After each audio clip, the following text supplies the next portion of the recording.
Bamboo Airways xin kính chào quý khách.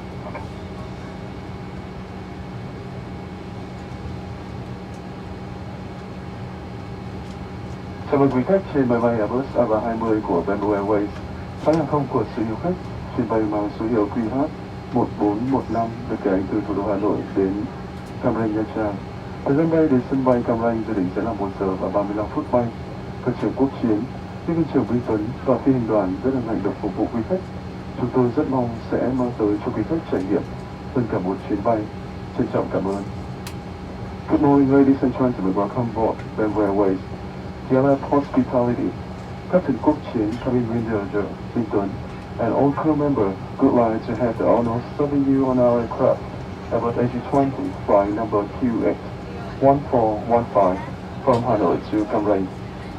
Our estimated flying time to Cam Ranh Airport will take 1 hour 35 minutes. We hope to bring you the experience of both and satisfied in our flight. Thank you.